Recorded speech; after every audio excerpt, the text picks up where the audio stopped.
மாண்புமிகு உறுப்பினர் வேல்முருகன். ஒரு அரசு இந்த மண்ணில் வாழ்கின்ற அனைத்து மக்களுக்குமாக குடிசை இல்லாத தமிழகம், வீடு இல்லாத குடும்பங்கள் இருக்கக்கூடாது என்கிற உயரிய நோக்கத்தோடு மாண்புமிகு முத்தமிழறிஞர் கலைஞர் அவர்களின் பெயரில் வீடுகளை கட்டித் தருகிறோம். ஒன்றிய அரசு பாரத பிரதமர் அவர்கள் நிதியில் வீடுகளை கட்டித் தருகிறோம். ஆனால் சமீப காலமாக தமிழ்நாட்டில் ஏழை எளிய பிற்படுத்தப்பட்ட, தாழ்த்தப்பட்ட, ஒடுக்கப்பட்ட சிறுபான்மை மக்கள், விளிம்பு நிலையில் வாழ்கின்ற மக்கள் அரசு புறம்போக்குகளில் அல்லது அதை சார்ந்த நீர்நிலைகள் வாழ்கிறார்கள் என்று உயர்நீதிமன்றங்களில், உச்சநீதிமன்றங்களில் பொதுநல வழக்குகள் தொடுக்கப்பட்டு இடித்து தரமட்டமாக்கப்படுகிறது. நேற்று கூட கண்ணீரோடு நூற்றுக்கணக்கான மக்கள் அந்த அவலத்தின் குரல் இன்னைக்கு எல்லா மீடியாக்களிலும் வெளிவந்திருக்கிறது. குறிப்பாக என்னுடைய தொகுதியில் பண்டுட்டியிலும் நெல்லிக்குப்பத்திலும் 500 வீடுகள் இடித்து தரமட்டமாக்கப்பட்டிருக்கின்றன.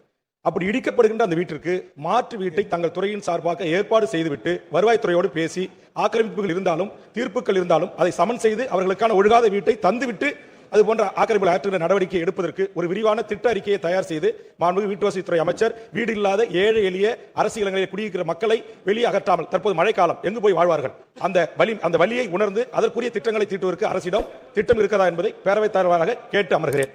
வீட்டு வசதி வாரியத்துறை சார்பாக அப்படிப்பட்ட திட்டங்களை நாங்கள் எடுத்து செயல்படுத்த முடியாது. அதற்கென்று தனியாக துறைகள் இருக்கிறது. எனவே நீங்கள் இப்பொழுது சொன்ன கருத்துக்கள் அந்த துறையினுடைய சார்பாக அவர்கள் ஆய்வு செய்து கண்டிப்பாக நடவடிக்கை எடுப்பார்கள்.